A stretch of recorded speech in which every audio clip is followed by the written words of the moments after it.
Goeiemôre, ons is by die tweede gedeelte van die gebed van Jabes en wil ons dan nou hierdie tweede versoek van Jabes met u deel en ek hoop dat hierdie gebed en hierdie leerstuk jou sal aanmoedig om die Here God vir groot dinge te vra.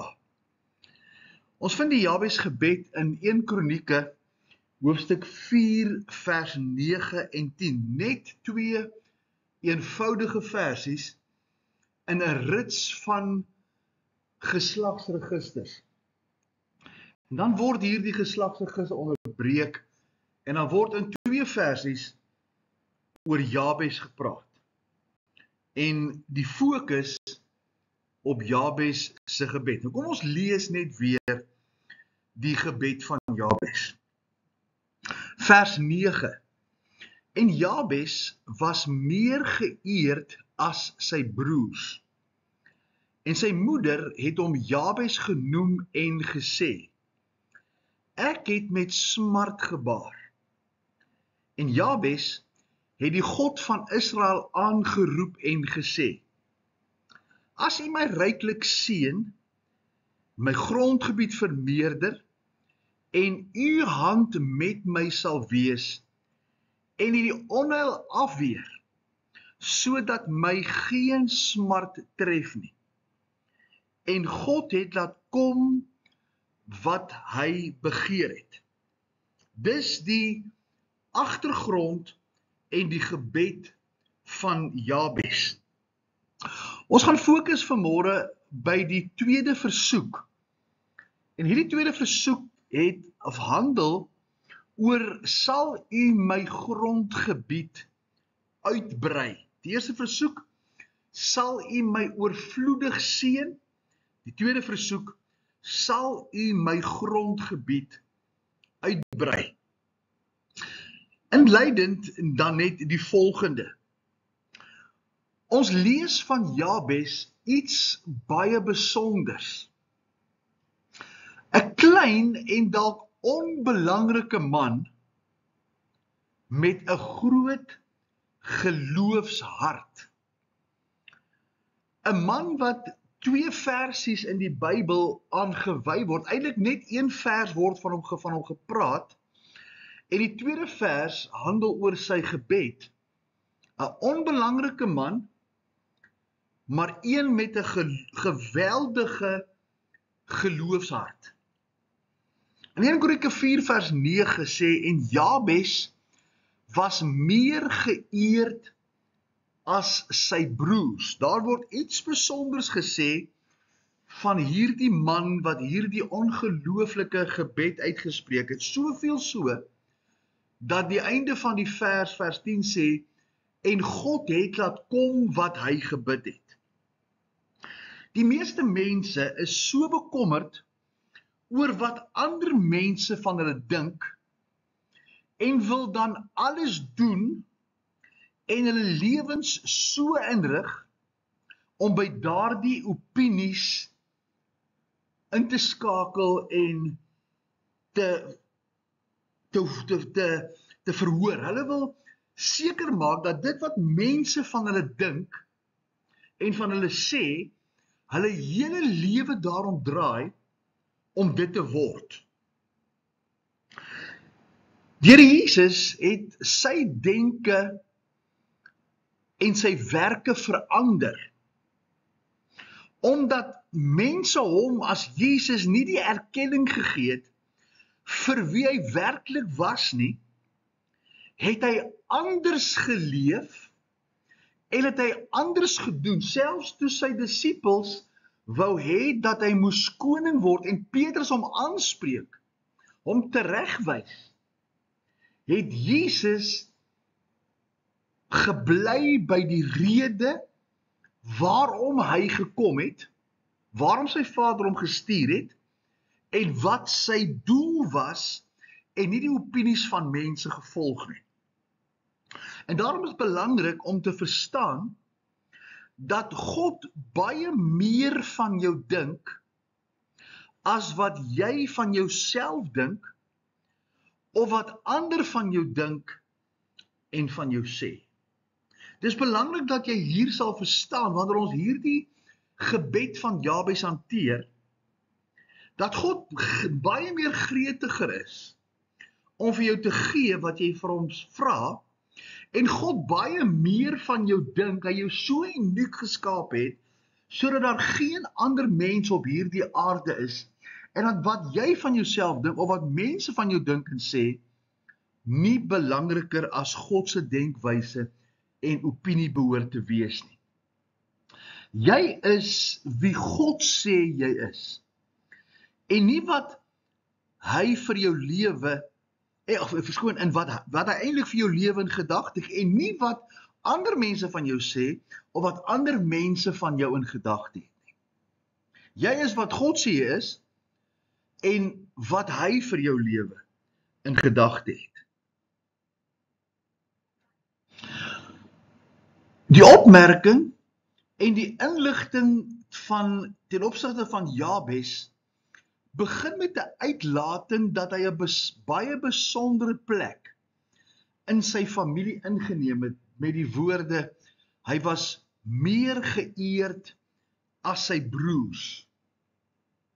Jabes het 'n unieke plek ingeneem, en as ons nou kyk, meer geëerd as sy broers, dan wil dit voorkom asof na hom opgekyk is deur sy ander familielede. Selfs dit wat sy moeder vir hom gesê het en sy naam gegee het, het dit nie in sy lewe 'n kniehalter gewees nie, maar mense het opgekyk na hom omdat hy uitgestyg het bo sy familie. Ook sou Jabes dalk meer geraadpleeg geword het deur buitestanders as sy broers, wanneer daar uitsluitsel oor sekere sake benodig sou word, lyk dit asof hulle hom eerder sou raadpleeg.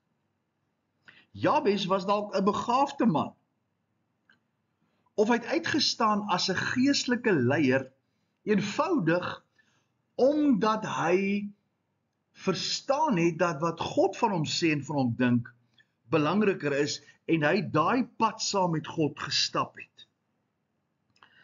Laasgenoemde opmerking dat hy die pad saam met God gestap het, blyk die rede te wees. Aangesien hy 'n uitsonderlike kennis besit het om hierdie diepgaande gebed te opper en die Here vir meer invloed en vir meer diensbaarheid gevra het. Kom ons kyk, wat is die definisie van die woord grondgebied, as Jabes bid, brei my grondgebied uit. Die woord kan vertaal word met om my grense wyer te maak, of om vir my 'n langer kusgebied te gee. In Jabes se tyd was die begrip hiervan dat hoe groter jou grondgebied was, hoe meer voorsiening, sekuriteit en invloed daardie persoon gehad het. Om jou grondgebied te vergroot, bied baie invloedsfere wat verander, en elkeen wemel met onbeperkte geleenthede. Hoe meer grond jy het, hoe meer invloed het jy, en hoeveel en meer geleenthede is daar. Hierdie sluit in alle mense met wie daardie persoon in aanraking kom, alle plekke waar sy voetsool optrap, en elke keer wanneer hy hierdie geleenthede wat God hom gee, gebruik. Die Here sê vir Josua in Josua 1 vers 9, dat daar waar hy sy voetsool sal neersit, daardie grond wat 'n voetsool breedte is en lengte is, sal aan die volk gegee word as 'n ewige besitting. Dink net die geleentheid wat hierdie volk gehad het in Josua se tyd, dat as hulle daardie tree in die geloof gee vanuit die Jordaanrivier uit, daardie stuk grond geproklameer, die oomblik as hy sy voet daar neersit, skryf God hierdie titelakte in die naam van Israel neer. Van ander woorde, as hulle nie vorentoe getree het nie, was die land potensieel hulle sin.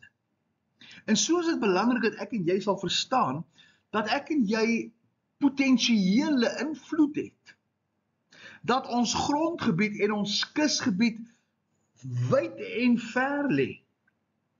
Maar as ons nie bid en die tree gee, ons dit nooit in besit sal kan neem nie. Die inneem van die gebied hang af van die geloofstree wat die bidder gee.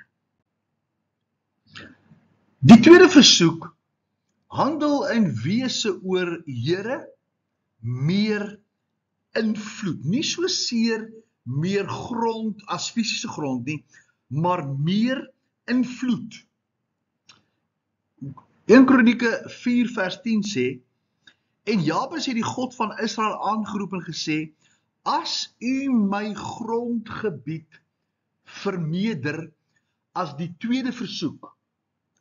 Hy het die God van Israel aangeroep en gesê, gee vir my geleentheid, gee vir my invloed, of gee my meer dat dit wat ek ontvang, selfs as dit fisiese grondgebied is, dat ek daarmee meer invloed en meer geleenthede sal hê. Grondgebied het nie net groter land in gedagte nie, maar groter grondgebied bied ook die boer die geleentheid dat hy daarop kan plant. Maar gebruik my ook, sê hierdie gebed, by meer geleenthede en by meer plekke. En baie mense bid vir groter geleenthede en dalk groter grondgebied, maar die gesindheid is net soos die eerste versoek, nie vir myself nie, maar waar ek meer gebruik gaan word en waar ek meer geleenthede op meer plekke sal hê. Here, dat as ek vanmôre my brood by die winkel koop, dat ek daardie grondgebied as 'n geleentheid sal proklameer, sal raak sien en sal gebruik. Alhoewel daai stuk grond nie aan my behoort nie. As ek my motor vol maak met brandstof, dat daardie die grondgebied sal wees vir daardie oomblik, waar die Here vir my gee dat ek daardie geleentheid op daardie stuk grond sal gebruik om vir u iets te beteken. Die inhoud van die gebedsversoek is dus, stuur my verder en gebruik my meer. Dit herinner my aan die gebed van Jesaja, in Jesaja 6, toe hy die heiligheid van God sien, en sien hoe die serafs mekaar toeroep. Heilig, heilig, heilig is die Here God. Val op sy aangesig neer en hy erken sy eie tekortkominge, dat hy nie die gestuurde van die Here kan wees in sy eie krag. En bid hy eintlik met, toe hy die woorde hoor, wie sal ek stuur, bid hy eintlik hierdie gebed van Jabes, Here, brei my grondgebied uit. En daarom sê hy, hier is ek in Jesaja 6 vers 8, stuur my. Die tweede versoek is die uitvloeisel van die eerste een van seën, wat ons alreeds hanteer het. Met ander woorde, om geseën te wees, vra jy nou dat hierdie seën op voetsoolvlak by geleenthede uitgedien en aangebied kan word. Indien die Here vir Jabes oorvloedige guns sou verleen, soek hy nou geleenthede om hierdie guns en hierdie seën met ander te deel. Om die teenwoordigheid van God te kom en hom te sien vir wie hy werklik is, sal die ontvanger van hierdie gebed die begeerte ontwikkel om meer eerbied en meer diensbaar aan God te wees. die belewenis met God, of die aanraking deur God, het, net soos Jesaja, 'n natuurlike uitvloeisel, om hom meer te ken, nader aan hom te kom, en meer vir hierdie groot God uit dankbaarheid iets te doen.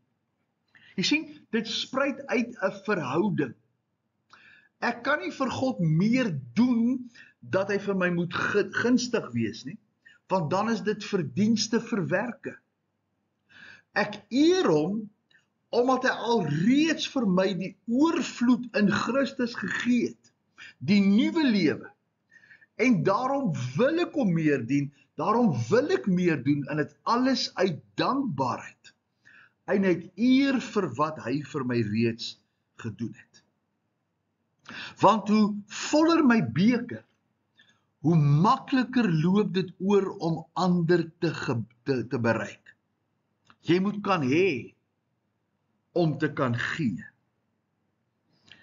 Die bidder soos Jabes ontvang dus die hart van God om onvoorwaardelik gegee soos hy homself gegee het. Jy sien, as jy die diepte van die verlossing verstaan, dan sal jy nooit daarvoor wil werk nie. As jy die grootheid van die offer sien en verstaan, dan bid jy, Here, gee vir my die hart van God, om te kan gee, soos U gegee het. Dis ongelooflik groot. Kom ons kyk 'n bietjie vervolgens na grondgebied uitbrei op ander plekke in die skrif. In Jesaja 54 lees ek die eerste 3 versies, en sê Jesaja, en praat hy aan die einde van sy bediening, en kyk hy vorentoe na die terugkeer van die volk, omdat hy met die volk praat nou in die boek, as gevolg van hulle sonde, dat hulle weggevoer kan word. Kyk hy nou in die laaste hoofstukke vorentoe, wat die gesindheid sal wees, wanneer die volk nou deur die ballingskap van die straf is, en hoe hulle terugkom en die Here sal leer dien. Hy sê, jubel, onvrugbare, wat nie gebaar het nie, breek uit in jubel en juig, jy wat geen wee gehad het nie. So, met ander woorde, soos 'n vrou wat nie kon kinders hê nie, en sy nou die geleentheid kry deur die genade van God, soos wat dit in die Bybel op 'n paar plekke gekom het, met Elisabeth en met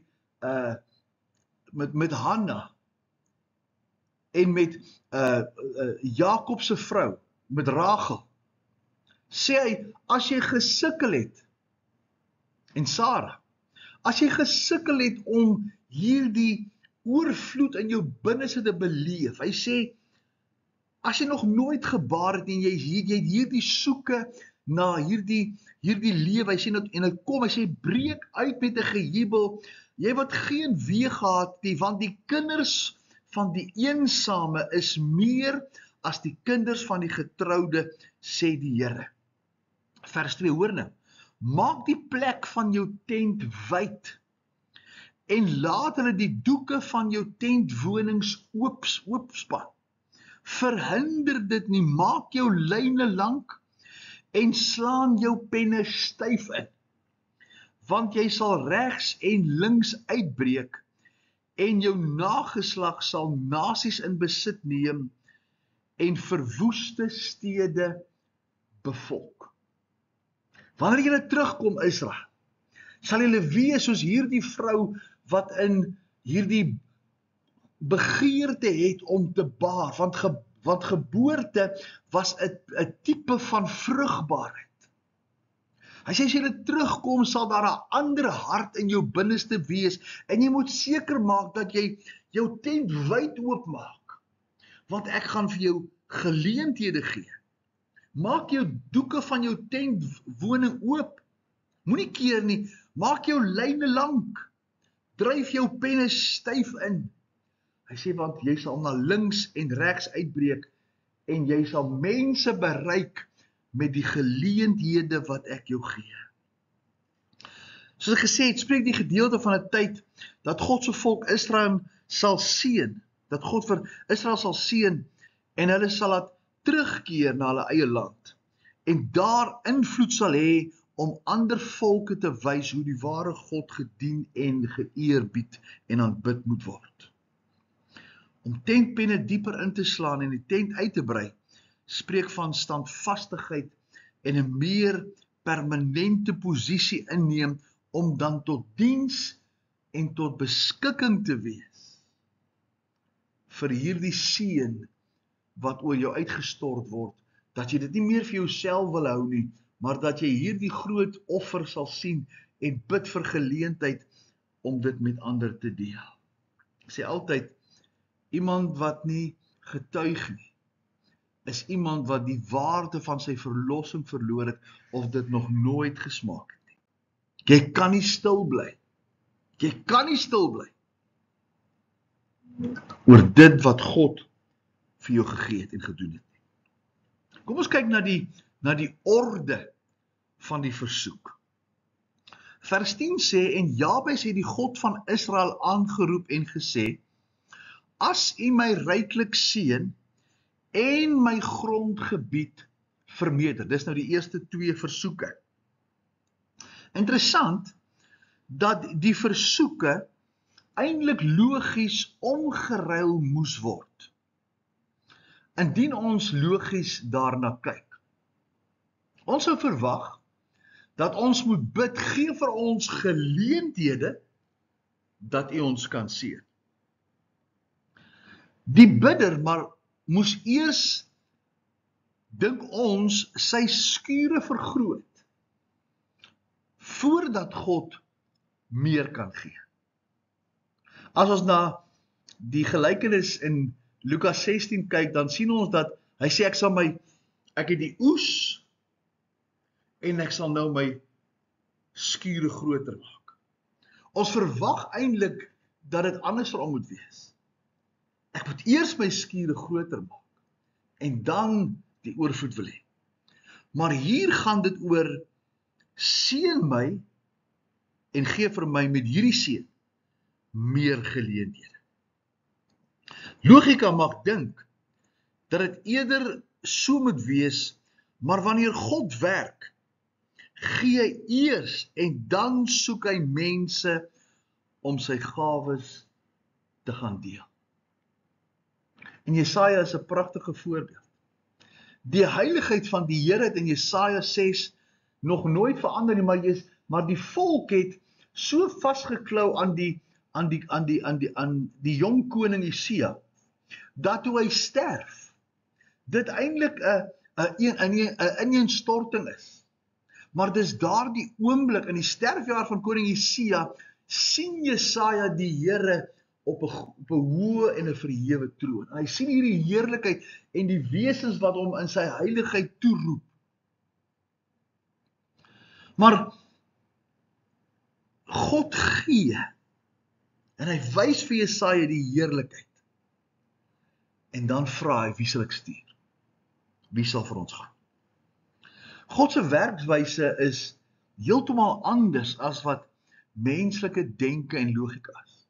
Ons wil eers plek hê dat die Here kan seën. God sê, ek gaan seën en ek gaan hulle wat vir geleenthede soek met hierdie seën belas.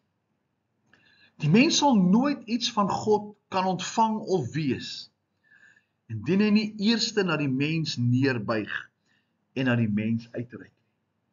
Dit gaan so reg deur met alles. Ons sal nooit iets van die Here kry as dit nie hy was wat ons geseën het volgens Efesiërs 1 met alle geestelike seëning.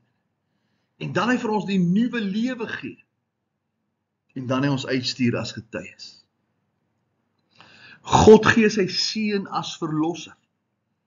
Die mens moet hierdie geskenk aanneem en dan eers kry hy dit. Wat hy ontvang het, moet hy dan gaan deel. En dis die orde wat hier belangrik is.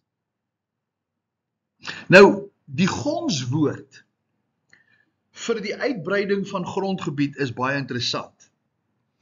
Engels praat van 'n buzzword. Nou, om jou grondgebied uit te brei, se sleuteldryfveer begin met die letter B.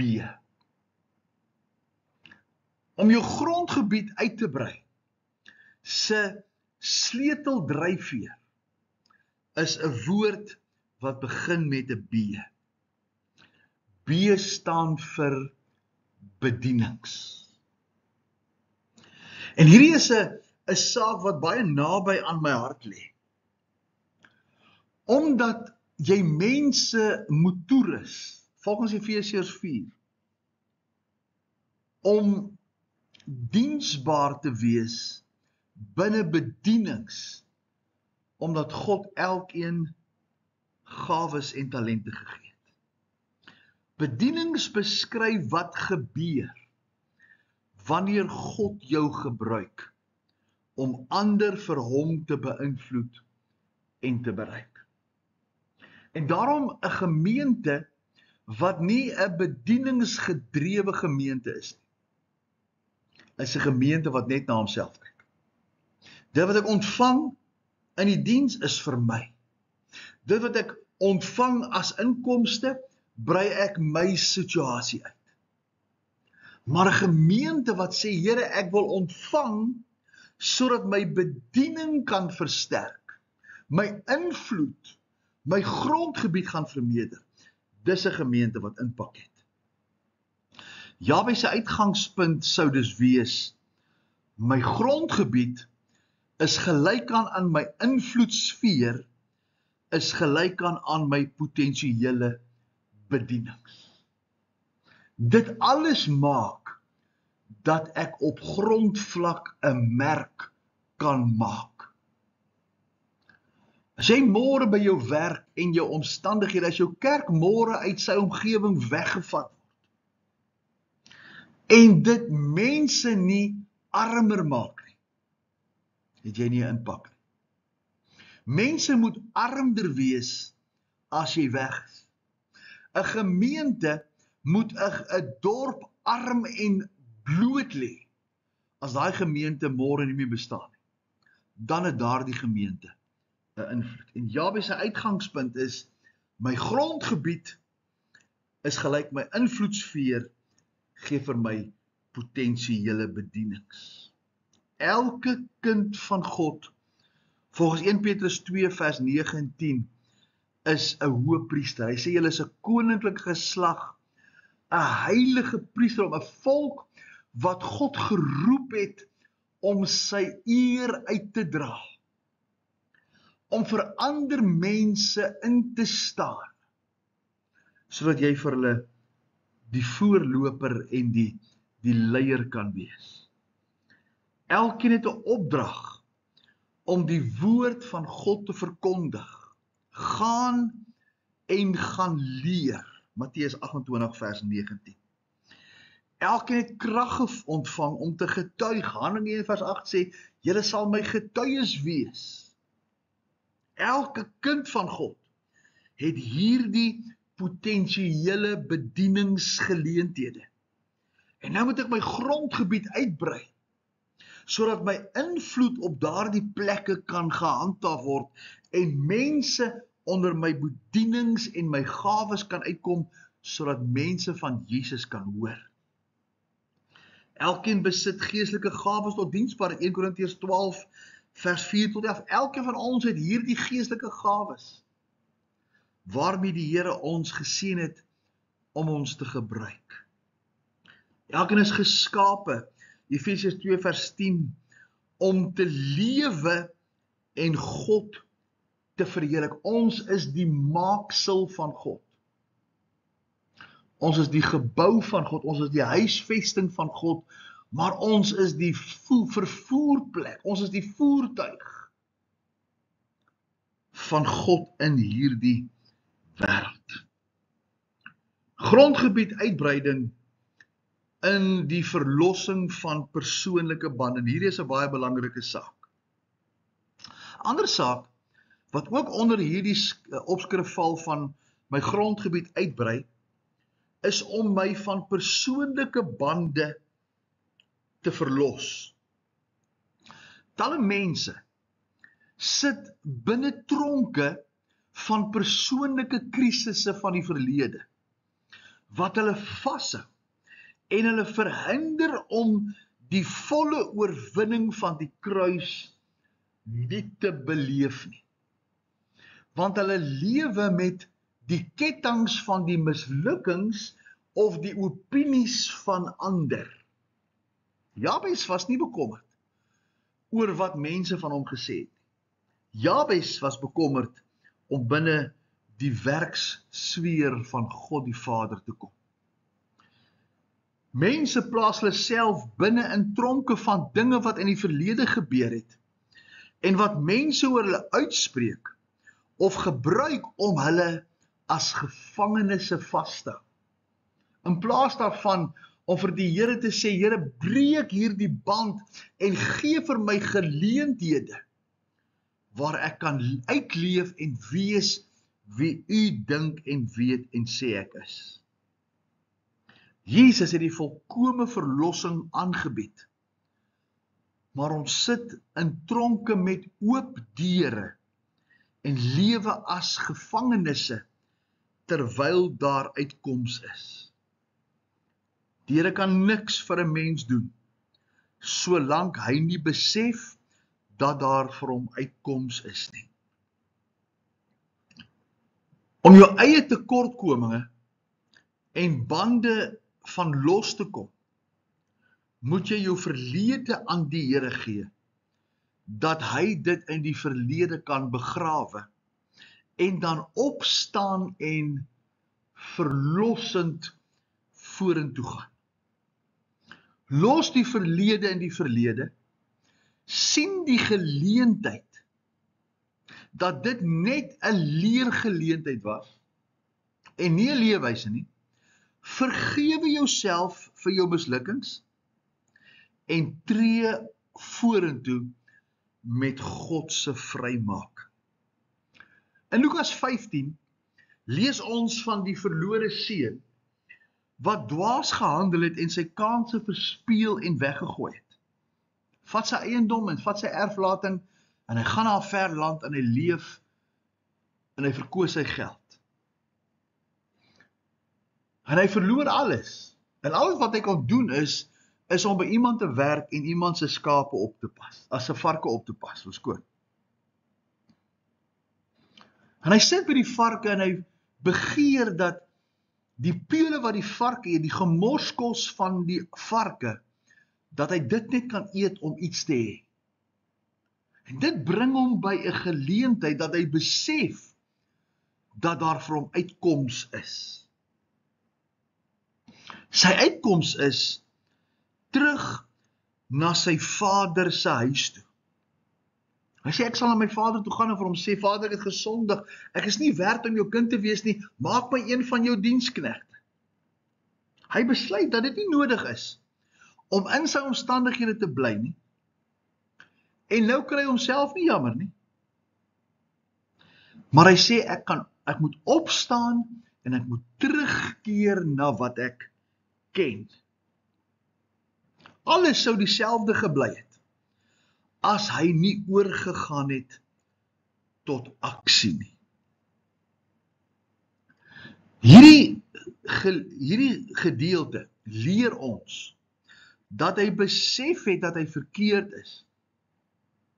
In die tweede plek, dat sy vader hom terug sal neem. Nommer 3, dat daar uitkoms is. En nommer 4 is, hy het opgestaan, verantwoordelikheid geneem vir sy dade, maar ook die genade van sy vader aanvaar, dat hy kan terugkeer.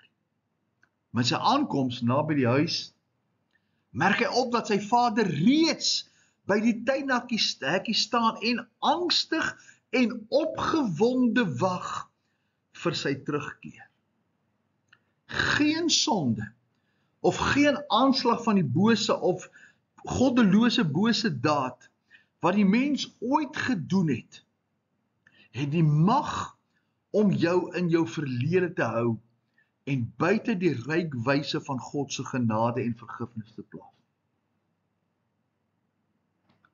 Die oomblik toe die seun sy toestand sien en weet dat sy uitkoms by sy pa is, het hy opgestaan en sy pa was reeds begeerig, groter begeerte gehad om hom terug te ontvang as wat hy gehad het om te gaan.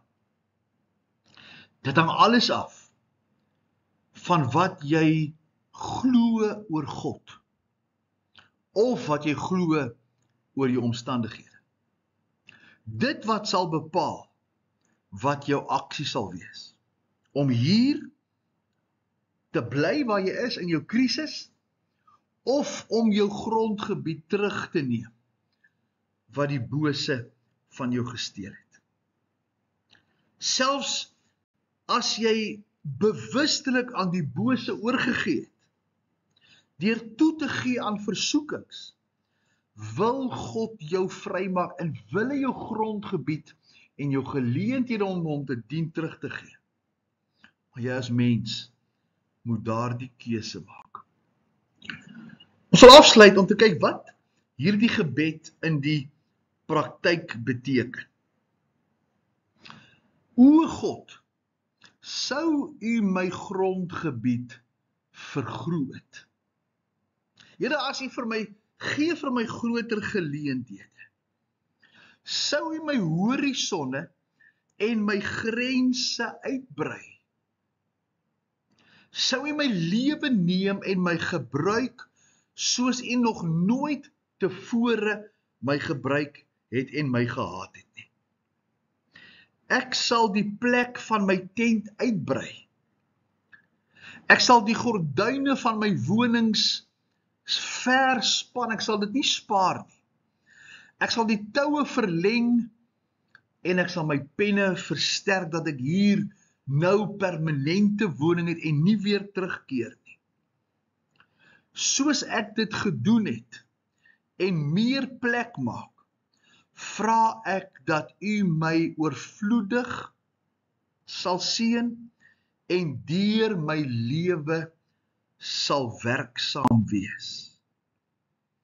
Sou u my invloed vergroot, my bediening vergroot, my werk en my besigheid vergroot, maar vergroot ook u my hart. Here, sou u vir my 'n groter liefde vir u gee, as wat ek ooit tevore gehad het. Sou u vir my 'n liefde gee vir die Bybel, vir u woord, en 'n liefde gee vir gebed, soos ek nog nooit in die verlede gehad het nie. En sou u my meer liefde gee vir verloornes, en diegene in nood, soos ek nog nooit tevore beleef het nie. Sou u my 'n begeerte gee, om u bo alles te ken. Diep binne in my hart, steek vir my 'n vuur aan, wat passievol sal brand en sal groei. Ek wil u leer ken. Here, gee vir my geleenthede om u te ken, sodat daardie kennis van u my sal uitdryf na ander. Dit is die tweede versoek. As die Jabes bid, Here, brei my grondgebied uit. Nie net seën my nie, maar Here, gee vir my geleentheid en invloed en leer my wat bediening is. Die Here help en die Here sal vir u seën. Amen.